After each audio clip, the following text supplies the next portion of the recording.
Let's look at the definition of segmentation. So segmentation is the ability to break something up into parts.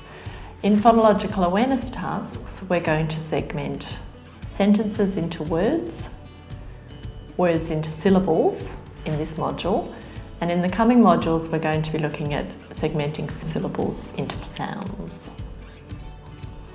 Skills that children will learn include the ability to break sentences into their component words, tracking words in a sentence. So how many words are in a sentence like, I like eating jelly. Cinderella went to the ball in a golden carriage. You can teach children to count these, and that's a great segmenting skill. It's worth noting though that this semantic language skill is much less directly predictive of reading than the skills that follow, and it's less important to teach. It's not so much a phonological awareness skill as a semantic or meaning-based language skill.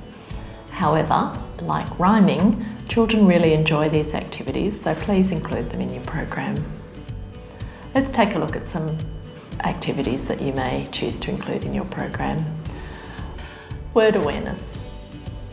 Children need to become aware that speech is made up of separate words.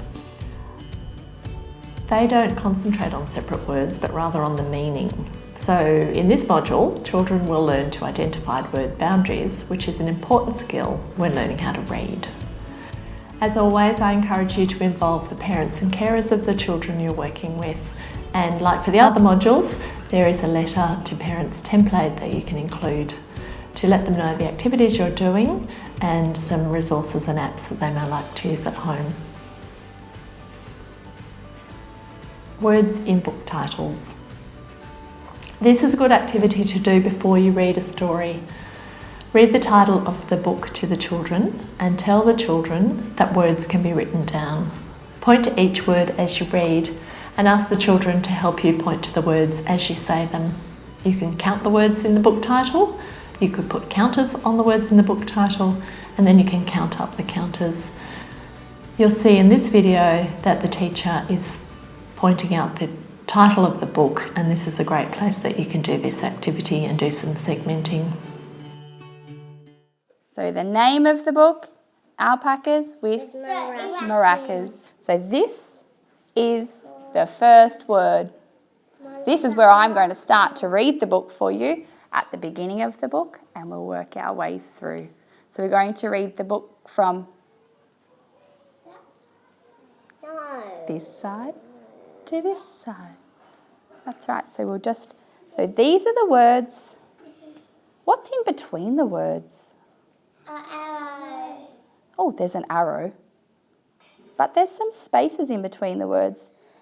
So that tells me that we were going to break up the words to make the sentence. So this guy is called Macca. He's an alpaca. He likes eating pickles. That's tricky because can you see the words for this story are here, but then I have to read this word. And he loves getting tickles. This guy is called Owl. He's Macca's best pal. He's an alpaca too, with a shaggy hairdo. Words in sentences. This is another good activity to do after you've finished reading a story. Tell the children again that words you say can be written down and show them where the words are. You can choose a short sentence from the book. So for The Very Hungry Caterpillar, an old favourite, he was a big fat caterpillar. Write that sentence down or print it out and read it out and point to the words as you go. You could then cut up those words and match them back to the book that you've just read. All these activities help the children to understand that what you're saying is being captured on the page in words and that the words have boundaries. You can then jumble up the words and see if the children can sort them out and match them back to the written sentence in the book. Use some of the vocab and language that we learnt in Module 3 with the children here, so using the concepts of first and last and putting things in order.